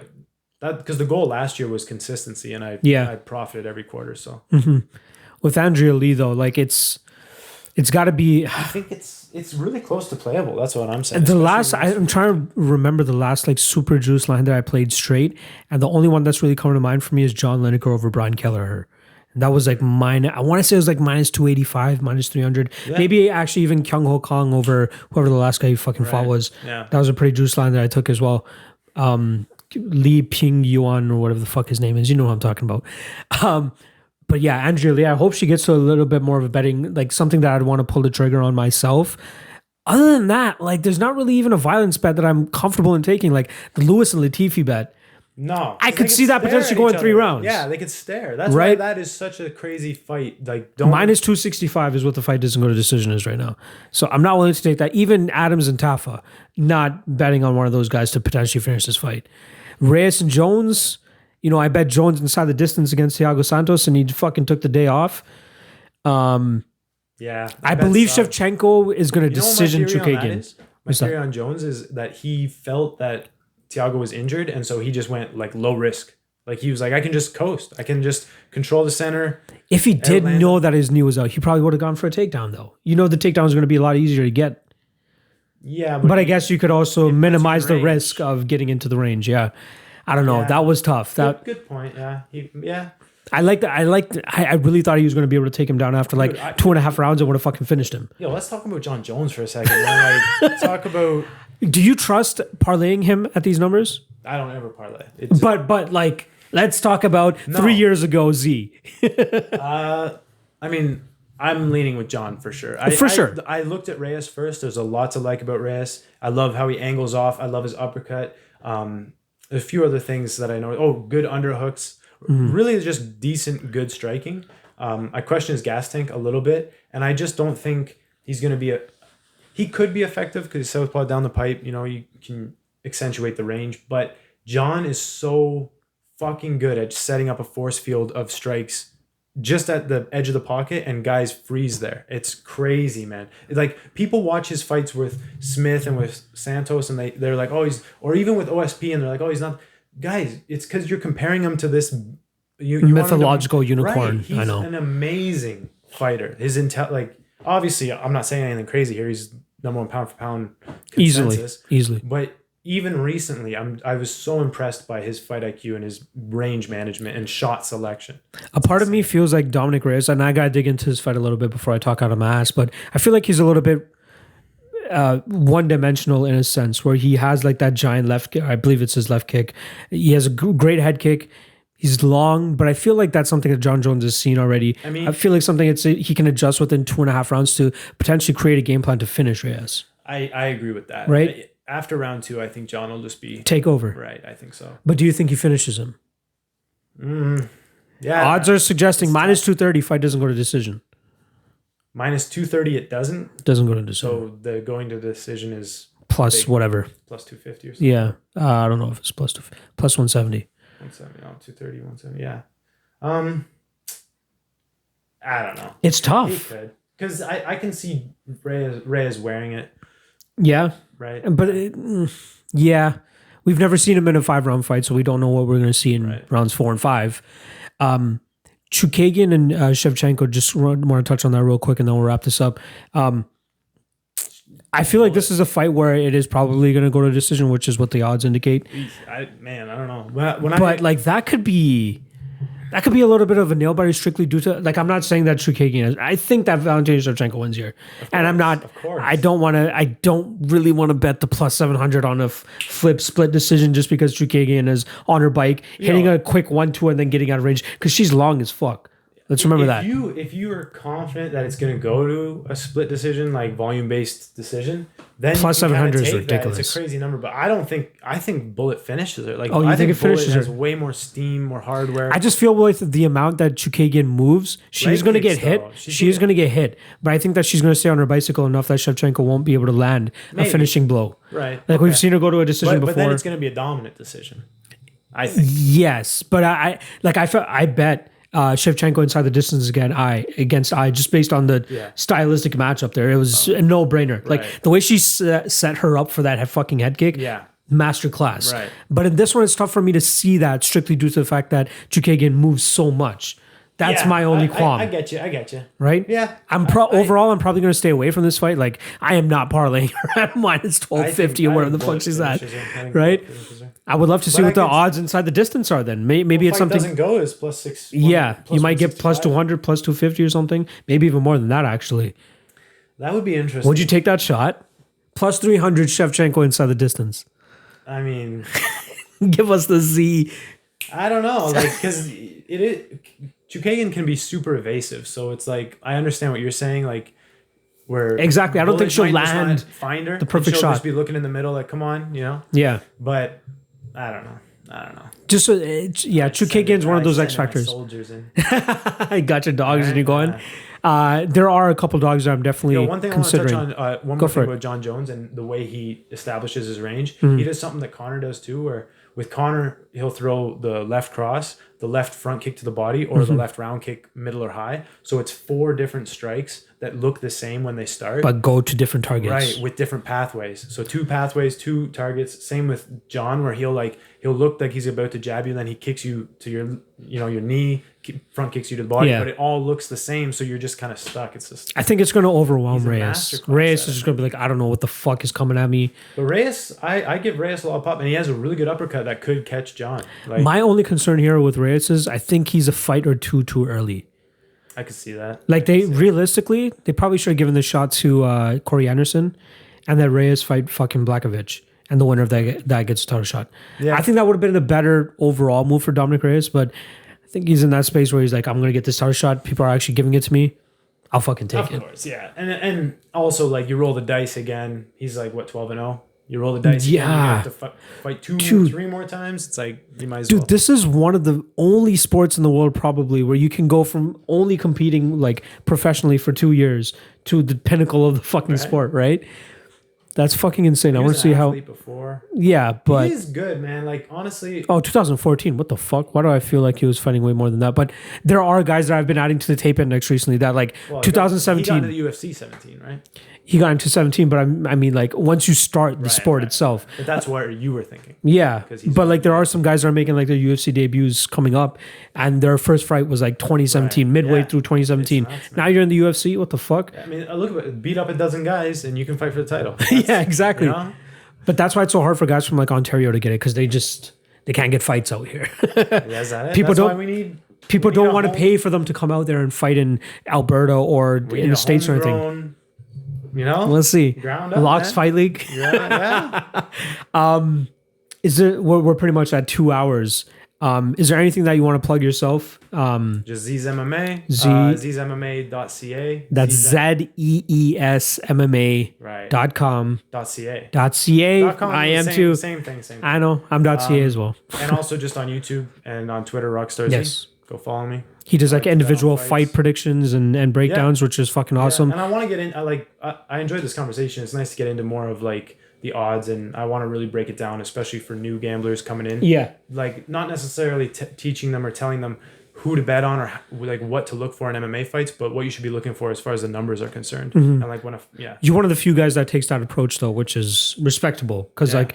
It should be something that's taught a little bit more among gamblers themselves. I think a lot of people, like even myself earlier on, like I had an idea of it, but I was kind of just throwing stuff at the wall as far as like, no offense, but kind of like when you said like the plus 200, I get that you have that mark in your mind, but I think it's better to have a percentage in your mind. It's just a different scale that we're kind of using in a sense, right? Right. You're looking at the percentage scale, I'm looking at just odds itself. Right. Yeah, there's not many that can say they've been doing it as long as my man fucking Z here. So I'm happy to have him on board. Definitely he was actually supposed to be like guest number 1 or 2 on the Lawcast for one of the pay-per-view things, but that fucking went to shit. So at least I got you in studio, so that's a lot better too. You're definitely going to be back because I want to do more like breakdown ones with you as well. We can do it in person, so that'll be fucking cool. Yeah, Zee's MMA. Make sure you guys subscribe to him on YouTube as well. I will be linking everything below as well, and follow his ass on Twitter as well. I think it's at RockstarZee. That's right. Double E at the end there. Thanks for joining us. Hit the subscribe. Hit a comment. Even say how beautiful he looks right now too. That'll be fucking cool. And then hit the like there too. And we'll see you guys next week. Thank you for joining us.